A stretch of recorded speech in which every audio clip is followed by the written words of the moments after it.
Well, hey everyone, we want to welcome you once again to your weekly Life Group Leader training video. This week is our last week in the book of Acts, so I want to encourage you, go ahead and continue to start reading the book of Hosea as we will be beginning a journey through that book starting next week. But this week we are in the book of Acts, in Acts chapter 11.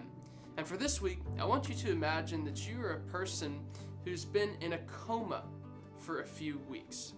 You've been in a coma, let's say 3 or 4 weeks, and when you went into your coma, you knew a few things about the world.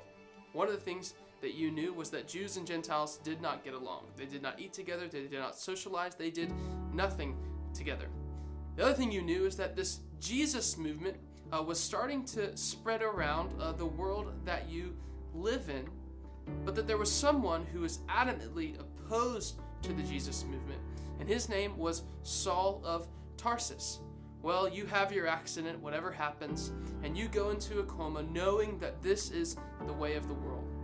And let's also say you're a person living in Antioch.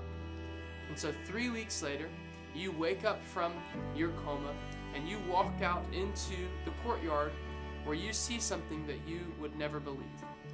What you see is that there's this guy, Saul of Tarsus, and you know who he is, you've heard of him.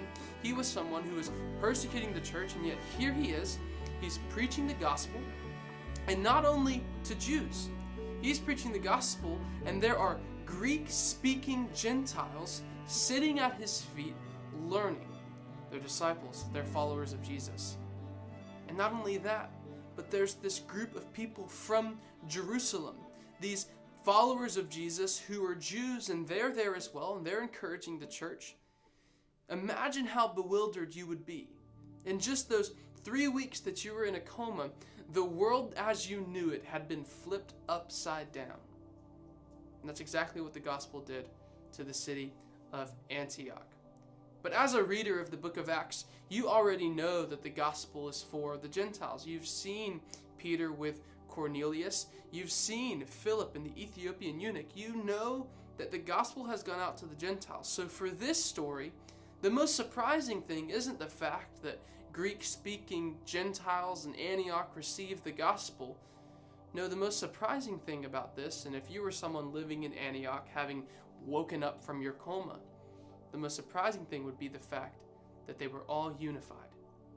That Jews from Jerusalem, Gentiles who were Greek-speaking living in Antioch, a guy named Saul of Tarsus who just a few weeks ago was opposed to the church, persecuting the church. All of these people are together and they're unified.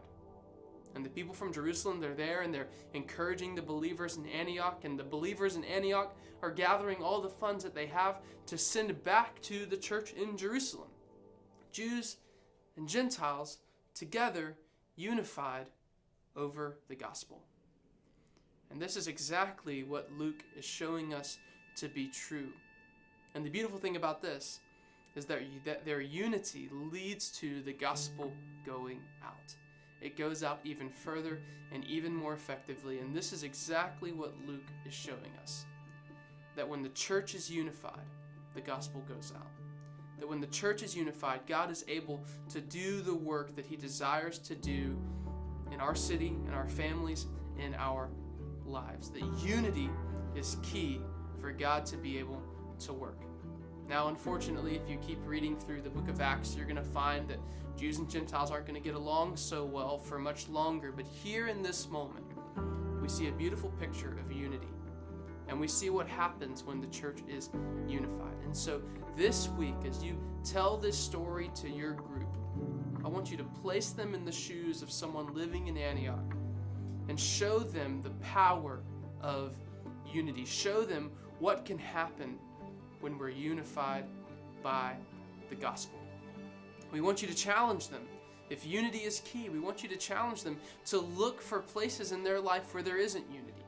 Look for a relationship that they need to reconcile differences, that they need to reach out and maybe apologize or reach out and just seek reconciliation. But that's our story, Acts chapter 11. That's our main idea, and that is our weekly challenge for the week. We hope you have a great time. We are praying for you, and we will see you soon.